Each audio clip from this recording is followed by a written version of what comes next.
Ever snap at someone over something small, then wonder where that came from? You're not alone. That sudden anger might actually be anxiety wearing a disguise.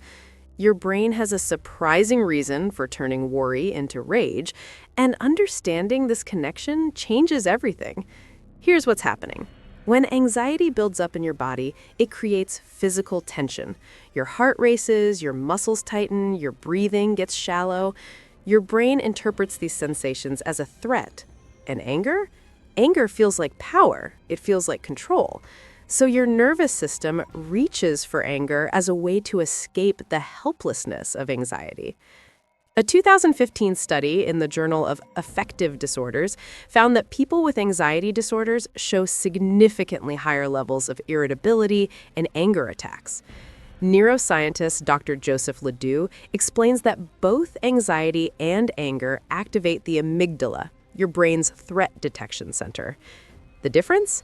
Anxiety says, I can't handle this. Anger says, I won't tolerate this. Think about it this way. Anxiety makes you feel vulnerable and out of control. That feeling is deeply uncomfortable. Anger, on the other hand, gives you a surge of energy and a sense of agency. It's your brain's way of converting helplessness into action. But here's the problem. You're treating the symptom, not the source. You're running late for work. Traffic is heavy. Suddenly, you're furious at the driver in front of you. But is it really about them? Or is it the underlying anxiety about being late, disappointing your boss, or losing control of your day? Your brain found a target for the anxiety it didn't know how to process. If this is resonating with you, subscribe to Psychology 106. We break down how your mind really works every week. Now here's where it gets interesting. The switch from anxiety to anger happens so fast that most people don't notice the original anxiety at all. They just feel the anger. This is called emotional masking. Your conscious mind only registers the anger because it's louder, more obvious, and feels more acceptable. Many people were taught that anxiety is weakness, but anger is strength, so your brain learned to skip straight to anger. Recognizing this pattern is the first step to changing it. Research from Stanford University shows that anxiety and anger share nearly identical physical symptoms. Increased heart rate, muscle tension, rapid breathing.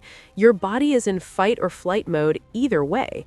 The label your brain puts on those sensations determines whether you feel anxious or angry, and you have more control over that label than you think. Next time you feel anger rising, pause for 3 seconds. Ask yourself, what was I feeling right before this? Was there worry, pressure, fear of failure? You might notice anxiety hiding underneath. That moment of awareness creates space between the trigger and your reaction, space where you can choose a different response. When you address the anxiety directly, the anger often dissolves on its own. Instead of snapping at someone, you might say, I'm feeling overwhelmed right now. Instead of road rage, you might take 3 deep breaths and acknowledge, I'm anxious about being late. You're interrupting the automatic conversion from anxiety to anger. Here's your practical tool. When anger appears suddenly or feels disproportionate to the situation, that's your signal. Something deeper is happening. Trace it back. What were you worried about in the moments before?